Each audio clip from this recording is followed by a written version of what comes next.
দিচ্ছে হলো ইয়েতে 39 নম্বর ওয়ার্ড। 39 নম্বর ওয়ার্ড। সে নির্বাচনে আমরা দেখেছি যে সারা দেশের মানুষের মতন ঢাকা 18-র যারা ভোটাররা স্বতঃস্ফূর্ত ব্যাপক উৎসাহ উদ্দীপনা নিয়ে তারা এই নির্বাচনে অংশগ্রহণ করেছেন, ভোট দিয়েছেন, কেন্দ্রে এসেছেন। এবং এই বিষয়টি খুবই আশাব্যঞ্জক গণতন্ত্রের জন্য, আগামী দিনের বাংলাদেশের জন্য, মানবাধিকারের জন্য। আবার একই সাথে আমরা খুব বেশ কয়েকটি অনিয়ম পরিলক্ষিত হয়েছে। সেই অনিয়মগুলো আমি সকাল 7:30 থেকে উত্তরা হাই স্কুল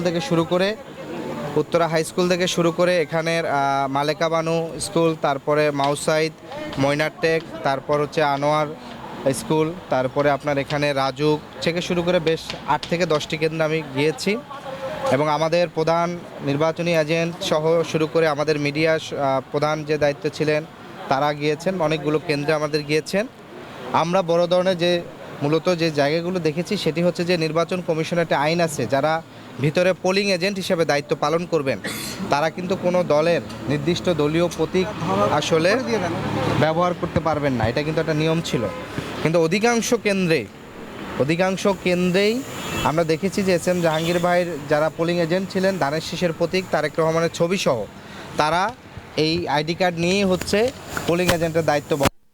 এখানে যারা প্রিসাইডিং অফিসার ছিলেন তারা তাদেরকে সেই কাজ থেকে বিরত রাখেন নাই। এবং তার চেয়ে আরও বেশি ভয়ানক যে তথ্য হলো, সরকার যাদেরকে এবার নতুন করে এই যে প্রিসাইডিং অফিসার হিসেবে দায়িত্ব দিয়েছেন এবং তাদের সহকারী অফিসার যাদের দিয়েছেন, বেশ কিছু কেন্দ্রের সহকারী প্রিসাইডিং অফিসাররা এই নিয়মটাই জানেন না।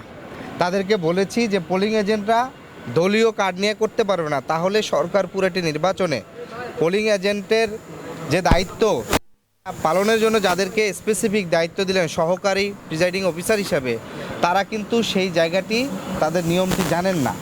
দ্বিতীয়ত যে বিষয়টি আমরা দেখেছি, বেশ কিছু জায়গায় আমাদের বিশেষ করে কুর্মিটোলা হাই স্কুল, ওদিকে বড়ুয়ার সরকারি প্রাথমিক বিদ্যালয় থেকে শুরু করে বেশ কিছু জায়গায় আমাদের যারা এজেন্ট ছিলেন তাদেরকে নানা ধরনের হেনস্থা করা হয়েছে।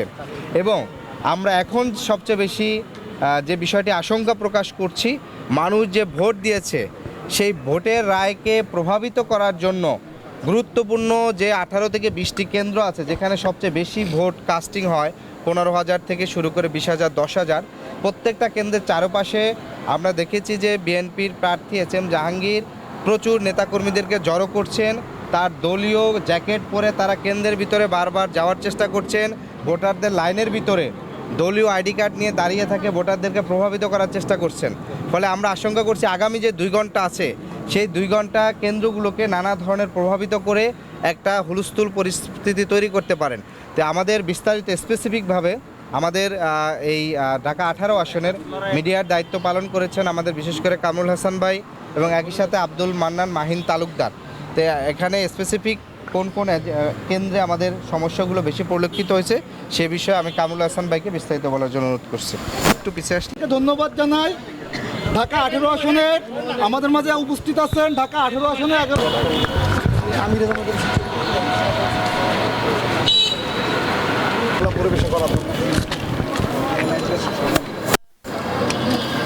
ইসলাম, আর সকাল থেকেই উনি নির্বাচনী কার্যক্রম পর্যবেক্ষণ করছেন।